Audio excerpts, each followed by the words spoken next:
มื้อนี้ก็มีเรื่องมาเคลียร์ สบายดีบ่ล่ะ สบายดี โอ้มีหยังคือโทรหาบ่แอนนำเรื่องมีราวเพิ่น มีเรื่องไม่เล่าแล้วอันหลายมื้อแล้วเจ้าบ่ได้มาเป็นจังได๋ โอ้เหตุผลที่บ่ได้มาบ่ อืม ก็หลังจากที่เฮาลงไปพุ่นเนาะก็แบบว่ามีเวียกมีงานในเฮือน อืม ขุดห้องน้ำ คุณของน้ำ แม่นทีแรกก็ขุดห้องน้ำแล้วก็ประกอบแบบคาน โอ้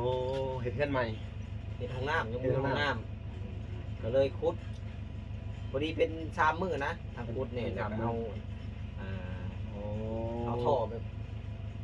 บ้านดองอเบยนี่แหละก็เอาลงไปนะฮะก็แล้ว หางมาเคลียร์ เรื่องเนี้ย จะต้องไปเว้าหยังผิดแน่ๆเลย รีบอกพี่น้องบอกไปว่าจะพิษนะ ผิด มีบอก นี่เพิ่นว่า เรื่องไหนนะ เพิ่นว่าเจ้าจมหลาย จมเรื่องยังบาด ค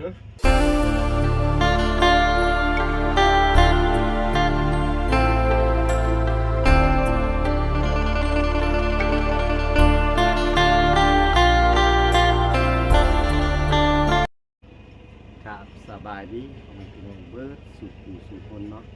กันยินดีเข้าสู่ช่อง YouTube เบาหล่าสายบุญคุณธรรมคือเก่าเส้นเก่าเส้นเคยนะทุกคนเนาะทักทายสบายดี FC ทางฝั่งไทยและ FC ทางฝั่งลาวและ FC ทางต่างประเทศนำเด้อพี่น้องเลยเนาะ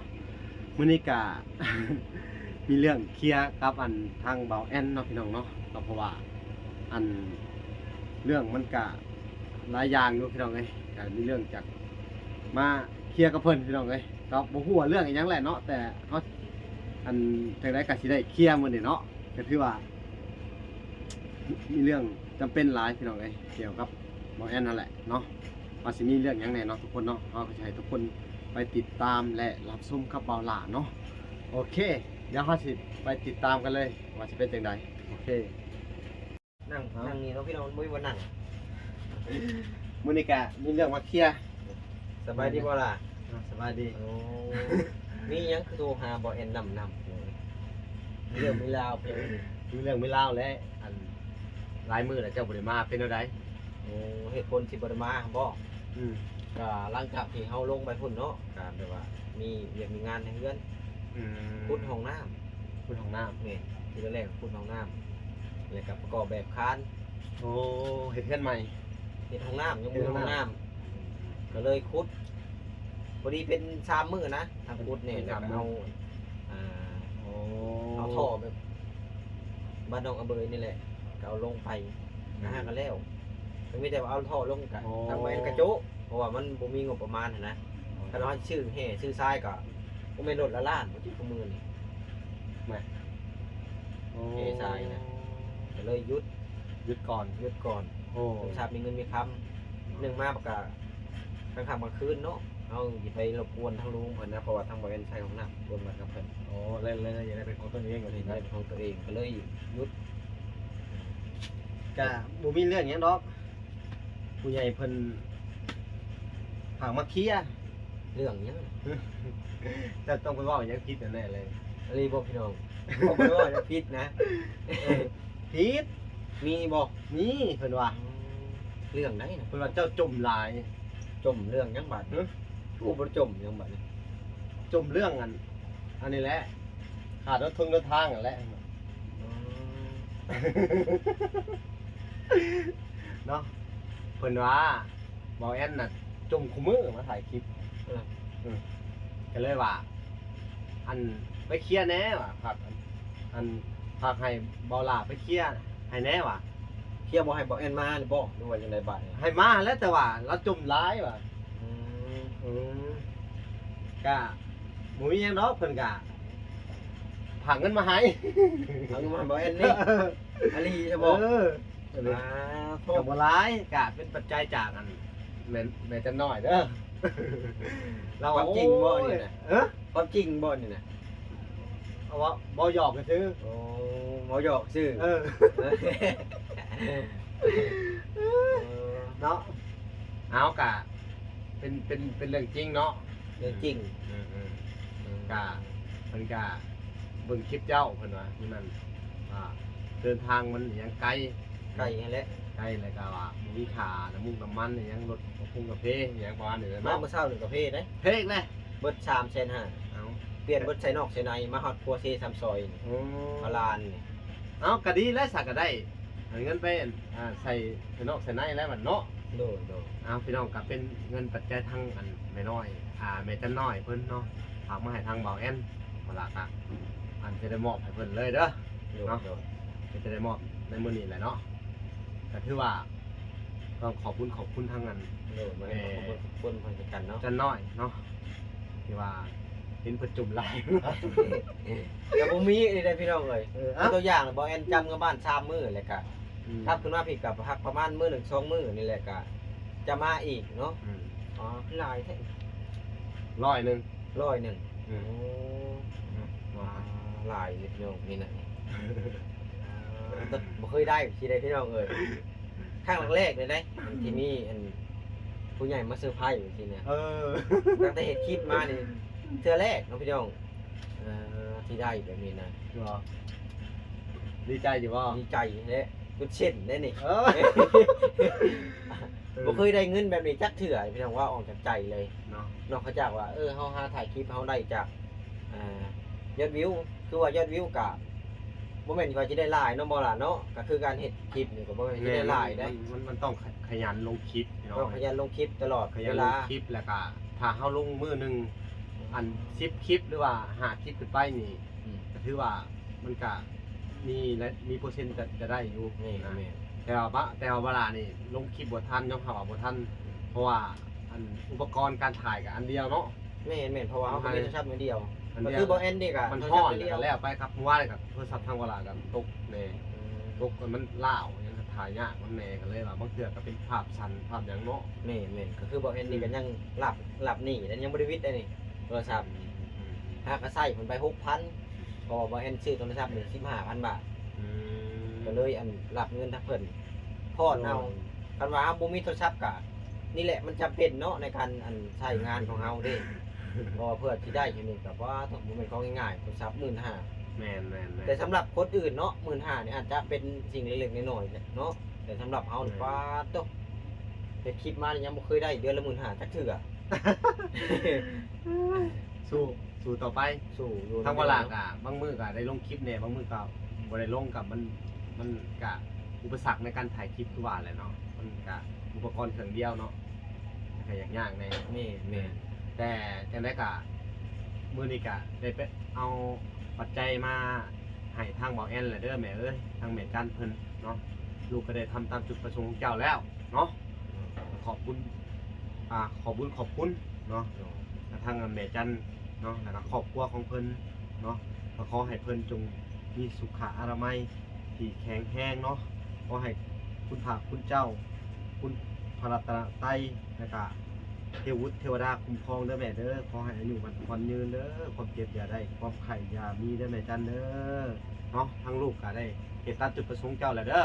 เนาะก็ถือว่าได้มอบให้เบาแอนเป็นที่เรียบร้อยแล้วเนาะ จังได้ไปก็ขอบคุณทางแม่เพิ่นหลายๆเนาะที่มีความเมตตาเอ็นดูสงสารบ่เอ็นที่แรกๆบ่ล่ะอันห่วยถามมาจากคือว่ามี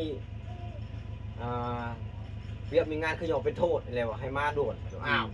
หรือว่าบ่เอ็นรับจังได๋ว่าที่แท้เพิ่นเอาปัจจุปัจจัยจากแม่จันบ่ ดูแม่จันน้อย แม่จันน้อย จาก USA จาก USA เนาะจังได้ขอบคุณ โดย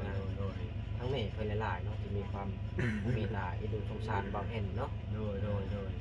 ซึ่งบ่เอ็นกับโอ้เงินจำนวนนี่ก็ถึงไว้ว่าสำหรับเฮาก็ถือว่าหลาย แม่นหลาย บ่เคยได้จักเทื่อ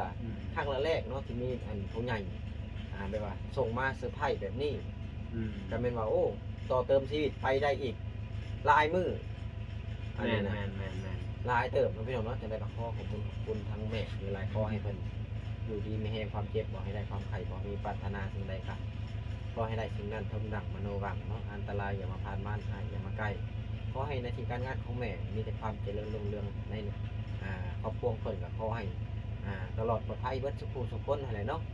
แม่เพิ่นส่งมาให้ลูกแล้วก็ขอบุญนี่ก็คำสู้แม่ให้เจริญก้าวหน้าหน้าที่การงานการสิ่งใดก็ขอให้ประสบผลสำเร็จเนาะ บ่เห็นข่าวก็บ่เป็นคือกันเนาะพี่น้องเนาะรู้สึกแต่ว่าตื่นเต้นอันนี้เส้นอันนี้บ่ล่ะนี่บ่เคยได้เงินจักเทื่ออันนี้ป้าตกมีแต่ใบแสนนับเบิ่งได้บ่เบิ่ง1 2 3 4 5 6 7 8 9 10เนาะพี่น้องเนาะนี่แหละเงินจำนวนกะเพิ่นแม่นว่าของขวัญ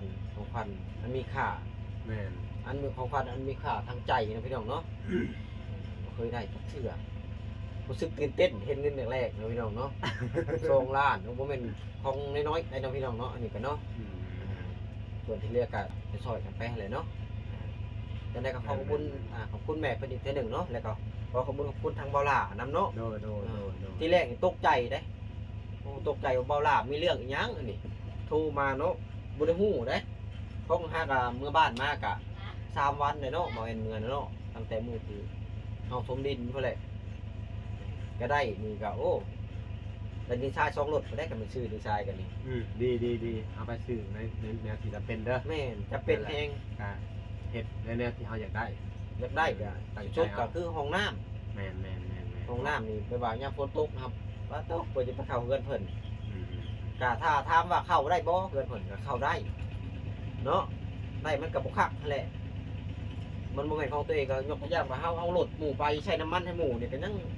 บ่คักเด้ บ่ขาดเนาะ บ่คักบ่คือรถตัวเองยกตัวอย่างโอ้มันบ่เพ่เพิ่นก็เพ่มันดังกอกแกกนะแบบนี้แหละแล้วก็ขอขอบใจเพิ่นหลายๆเนาะขอให้อวยพรให้เพิ่นอีกครั้งหนึงนะพี่น้องเนาะอยู่ดีมีแฮงขอใจบ่ล่ะเด้อพี่น้อง โอ เนาะ เคพี่น้องเอ้ยกะบ่มีหยังหลายพี่น้องเอ้ยกะนี่แหละก็จะเป็นการเซอร์ไพรส์ของเพิ่นเนาะเวลากะเพิ่นก็พากผ่านเวลาเนาะกะมาให้ทางบ่แอนเนาะขอบคุณเพิ่นนั่นแหละเนาะได้ว่าจังไดเนาะกะทางทีมงานเฮากะสิพยายามทำให้ดีที่สุด นี่ ในสิ่งที่เพิ่นไว้ใจเนาะเฮาก็สิเฮ็ดให้ดีที่สุดสำหรับช่วยเหลือสังคมพี่น้องเอ้ยและก็ในการช่วยเหลือสังคมครั้งนี้ก็จะทำตามจุดประสงค์ของผู้ใหญ่ทุกๆทานแล้วก็หลายๆทานที่แนะนำมาพี่น้องเอ้ยแล้วก็เป็นจำนวนเงินของผู้ใหญ่ทุกทานแล้วก็ที่เอาไว้ใจเนาะให้ทางบ่ลาแล้วก็ทางทีมงานเฮาเนาะเป็นสะพานบุญให้บ่ลาก็ต้องขอบคุณเบิดทุกคนเนาะ โดย ว่าจะเป็นภายในและต่างประเทศเนาะว่าจะเป็นฝั่งไทยแล้วก็คนลาวเฮาอยู่ทางต่างประเทศเนาะพ่อแม่เนาะแล้วก็อยู่ทางฝั่งลาวก็มีพี่น้องเอ้ยแต่ก็บ่หลายเนาะก็ทางลาวเฮาก็เข้าใจอยู่บ่เป็นหยังเนาะพี่น้องช่วยซ้ำที่ช่วยได้ว่าจะเป็นผู้เล็กน้อยทางบ่ล่ะก็ดีใจพี่น้องเอ้ยดีใจที่ได้รับใช้พ่อแม่แล้วก็ดีใจที่ได้ช่วยเหลือสังคมพี่น้องก็เป็นบุญร่วมกันเนาะ โดย ที่ได้ช่วยเหลือให้เพิ่นมีอยู่มีกินแล้วก็มีบ่อนอยู่บ่อนนอนเนาะ นี่ ก็คือเป็นเคสของไอ้แก้วนี่ก็ลำบากหลายพี่น้องเอ้ยกลับมาจากประเทศไทยเนาะก็เป็นคนที่อนาถาพ่อแม่ก็บ่มีทั้งซุเพิ่นก็ผู้ผัวเมียพี่น้องเอ้ยลูกกับพร้าทั้งสองเนาะแล้วก็ตกระกำลำบากบ่มีบ่อนอยู่บ่อน คือ อา ใคร ศัย บ่มีพ่อมีแม่บ่ช่องบ่นี่บ่ยังบ่ได้ฮู้เรื่องราวครับ แม่นแล้วก็คืออย่างที่บ่ล่ะได้เว้าไปหลายๆคลิปพี่น้องเอ้ยเพิ่นก็ตกระกำลำบากนะเนาะอยู่ไทยก็ลำบากกว่าแล้วเฮ็ดงานฟรีเนาะถือว่าอันนี้เฮาก็บ่ฮู้เนาะที่มาที่ไปเนาะแต่ก็เพิ่นได้เว้าเล่าประสบการณ์ให้เฮาฟังเฮาก็จดจำคำนั้นเอามาเว้าให้ทุกๆคนฟังกันมันก็สิเป็นเรื่องเล่าวอันหนึงที่แปลว่าอุทาหรณ์สอนใจเนาะว่าในเมื่อเฮากลับออกมาได้เนาะคือว่าเพิ่นกลับออกมาได้เพิ่นก็ชีวิตก็ซ้ำตกระกำลำบากคือเก่ากลับออกมาได้ก็เนาะคือว่ากลับออกมาแล้วกลับมาบ้านมาเฮือนเฮาประเทศลาวเนาะและก็ยังบ่มีบ่อนอยู่บ่อนอาศัยนั่นแหละสำคัญสุดเนาะมันก็เรื่องจริงเลยแม้กระทั่งข้าวกินเนาะเสื้อผ้าตัวเดียวคาคิงเลยทั้งลูกทั้งแม่ทั้งพ่อยามเจ็บเป็นเอ็นอุ่นเพิ่นว่าก็ต้องจนนั่งห้องไห้ เนาะล่ะไปเห็นเพิ่นให้จุดแรก ก็จุดประสงค์แรกๆก็คือทางบ่ลาเนาะกับบ่พรเนาะก็จะได้เข้าไปทางเอื้อยเพชรสมรแล้วก็ทั้งไอ้คำก็จะได้เข้าไปเฮ็ดเฮือนเฮ็ดซ่านอีหยังซื้อไม้ซื้อตอกให้เพิ่นนั่นแหละแล้วก็ไปเจอเพิ่นในหนทางพี่น้องเอ้ยก็ย่าง อากาศมันร้อนๆเนาะฝนฝนบ่ตกนะช่วงนั้นเนาะแบบอากาศร้อนๆแดดมันปะตีนแบบย่างดินทรายมาอู้พี่น้อง เห็นไปในข้างทางบ่นี่น่ะ เห็นในหนทางเลยหิวมะม่วงมาหลอกขายมาเสนอขายให้ทั้งอันเอาหล่าแหละอันบ่พอด้วยแบบนี้ก็คือเห็นในคลิปเนาะคลิปแรกๆเนาะ ก็เห็นอยู่บ่แม่นก็เบิ่งคลิป เนาะ ทางทีมงานเฮาเพราะว่าบ่ แม่น บ่แม่นบ่ได้เดินทางมามื้อนั้นเนาะ เนาะ พอดีว่าฝนตกแน่เนาะมื้อจุมล่าถ่ายมื้อนั้นน่ะ แม่นๆ ก็เห็นอยู่ ก็ถือว่าเป็นคลิปหนึ่งที่ว่าน่าสงสารเนาะแล้วก็อันซองมากอะทั้งอาเบยคือกันเนาะกับผู้หนึ่งอีกที่น่าสงสารนอนอยู่ในต้นไม้กันนี่ตอนนี้เขาก็อยู่ในบ้านอาเบยเนาะอาเบยก็ถือว่าอันได้เฮือนได้ซ่านไปเทียมห้อยเนาะก็คือว่าได้บอล ได้บน กระ ต๊ ต๊ อ อ บบ เนาะ เนาะ เนาะ แล้วก็บนผักบนเช้าเนาะก็ถือว่าเฮือนกันยังบกแห้งๆปานใดแหละพี่น้องต่อไปทั้งเวลาก็จะได้ซื้อเป็นเสาให้ทั้งอาเบย มีงบประมาณเลยบ่ มีงบกับทั้งอันแม่อันถอนแก้วเนาะเพิ่นก็ได้ผากมาให้เวลานี่$300ซื้อเป็นซื้ออุปกรณ์นั่นเสาแล้วก็ที่เหลือก็ถ้าเป็นพ่อไม้เวลาก็สิเก็บไปซื้อไม้ให้เพิ่นถ้าบ่พ่อไม้ก็สิซื้ออันน่าจะเป็นอันอย่างอื่นเนาะ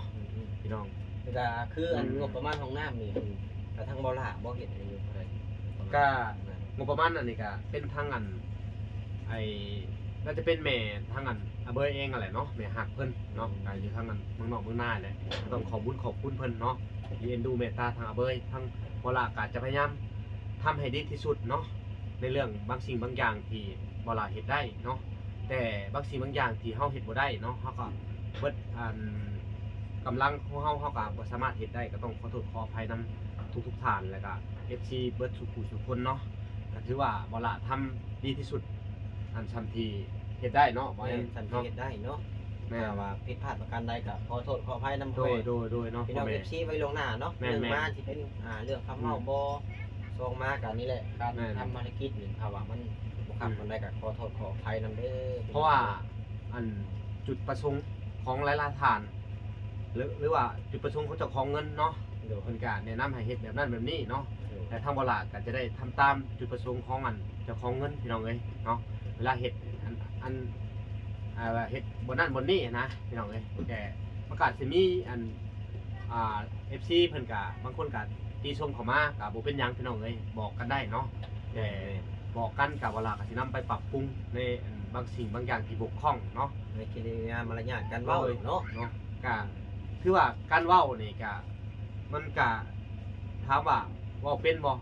เวลาก็เว้าซ้ำทีบ่ล่ะอันเคยชินเนาะก็ถือว่าซ้ำที่เฮาเว้าได้เนาะพี่น้องถ้าจะให้แบบคล่องแคล่วแน่มันก็สิบ่มีปานนั้นพี่น้องเอ้ยก็ทำมันเขาเอิ้นว่าพรสวรรค์ของเฮาเนาะ แม่แม่ ก็ หนึ่งมาก็แบบว่า YouTube เฮาก็ยังเป็นช่องน้อยๆเนาะ แม่น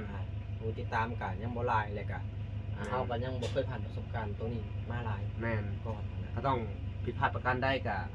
ขอโทษขออภัยนำมานานนาทีนี้เด้อ เอ้าแต่ได้กับบ่มีหยังหลายเด้อว่าอันนะคลิปนี้ก็ได้มอบจุดประสงค์ของมันเพิ่นผู้ใหญ่อันให้แล้วเนาะ โดย แต่มีแต่ว่าไทยเฮาก็สิตั้งใจทำงานต่อไปพี่น้องเอ้ย มันก็มีกำลังใจขึ้นได้บัดนี้นะ แน่นตั้งใจทำงานต่อไปสู่ต่อไปเพื่อสังคมเนาะ โดย สังคมที่เฮามัน คนที่ขาดแคลนคนที่บ่มีประโยชน์บ่เช่านี่แหละพี่น้องก็ อืม คือการช่วยเหลือนี่ก็โอ้ แม่น ได้บุญได้กุศลนะ แม่น บางทีบุญกุศลนี่เฮ็ดเฮาถึงลอตเตอรี่บ่จักมื้อก็ได้ ก็เฮาก็บ่ได้หวังในจุดนั้นเนาะแม่นเพราะว่าเฮาซอยคนด้วยใจซอยแล้วแต่เพิ่นเนาะถ้าว่าเพิ่น เทวดาเพิ่นเบิ่งเนาะ บ่แต่เฮาถ้าว่าเพิ่นน่ะดูดีมีแฮงเนาะอันบ่ตกทุกข์บ่ลำบากเนาะคือว่าอ้ายซ้ำที่เฮาซอยได้คือเฮาเว้าแหละเพิ่นก็สามารถต่อยอดในการที่ผู้ใหญ่เพิ่นซื้ออันที่ซื้อทางบ่หรือว่าเฮ็ดเรือนเฮ็ดซ่านให้เพิ่นอยู่กันแบบมีความสุขบ่ทะเลาะบ่แว้งหาอยู่หากินสืบอันทอดต่อไปนะก็เป็น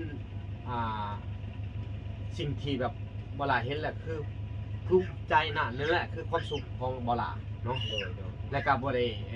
หวังอีหยังพี่น้องเอ้ยเนาะบ่ได้หวังอีหยังตอบแทนจากสุเพิ่น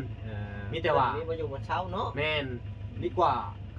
คืออย่างที่ทุกคนได้เห็นแล้วอันอยู่ในกระเต้นน้อยเนาะคือ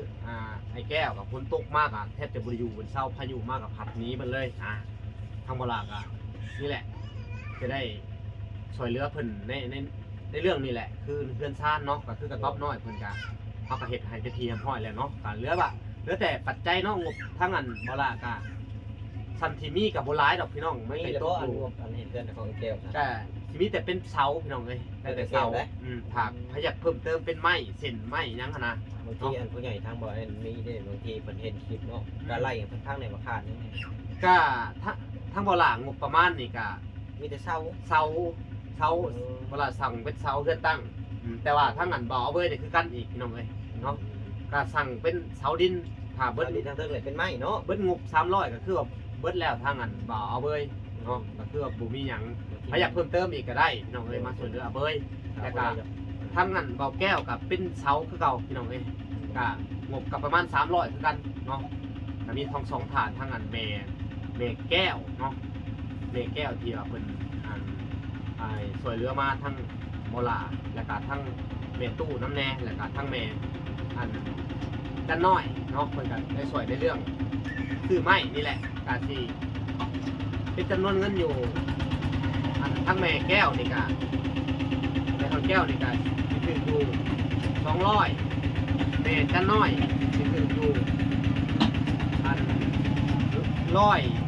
149เนาะ149เหรียญ เก้าดอนเนาะพี่น้อง แล้วก็ในส่วนของอันอาเบยกับทั้งแม่อันคอนแก้วเพิ่นก็ให้มา300เหรียญในส่วนของอาเบยกับสิเบิร์ดสำนันพี่น้องเอ้ยงงเนาะคือว่าเขาซื้อปุ๊บเบิร์ดสำนันก็ว่าง่ายเขาได้แต่อันเสาพี่น้องเอ้ยทั้งสองฐานเลยทั้งสองคนเนาะคือทางอาเบยเนี่ยก็สิได้แต่สำนันแต่ทางอันไอ้แก้วก็สิได้เป็นแค่เสาในที่เหลือก็คือค้างไม้เส้นว่าจะเป็นแป้นเป็นผ้าไม้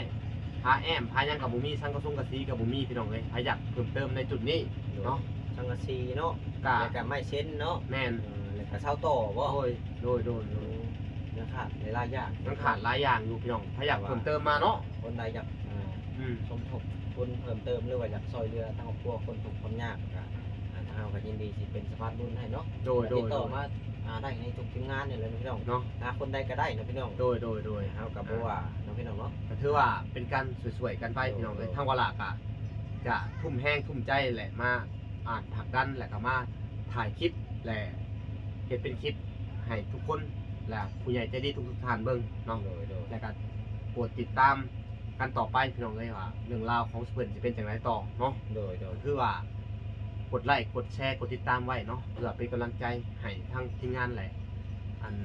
ทีมงานของเราทุกๆคน วัดสุดคนเนาะ สู่ต่อไปอีกครั้งหนึงพี่น้องเอ้ยให้สเปิร์ประสบความสำเร็จในอย่างบ่ได้หยังก็มีเพื่อนที่แข็งแรงอยู่พี่น้องเอ้ยแล้วก็ได้สนับสนุนหรือว่าได้อันอบรมแบบแนะนำบอกเพิ่นเล็กๆน้อยๆในสิ่งที่เพิ่นบ่เป็นพี่น้องเอ้ยเนาะ ก็ถือว่าทางเฮากะสิพยายามให้ดีที่สุดทำที่เฮ็ดได้เนาะถ้าเกิดว่าเพิ่นสิได้หรือบ่ได้ก็แล้วแต่อันบุญวาสนาของเพิ่นพี่น้องเอ้ยบาดนี้ก็ได้เนาะเฮากะซอยได้ในจุดหนึง แม่ ถ้าจุดต่อไปกะถ้าบ่มีไผสบขึ้นมากะสิได้แต่ซ้ำนี้แหละเนาะ อาจ พี่ จะ น้อง โต๊ะ เนาะ ได้ชำนี้เนาะ ก็สิได้ซ้ำนี้ ขึ้นต่อไปเนาะพี่น้องเนาะ เอาโอเค แม่ก็หลายนาทีเลยเนาะ ก็บ่มีหยังหลายกะ สบายดี โดยขอกล่าวเข้ามาสบายดีเด้อสบายดีเบิดสุขสุขคนเอา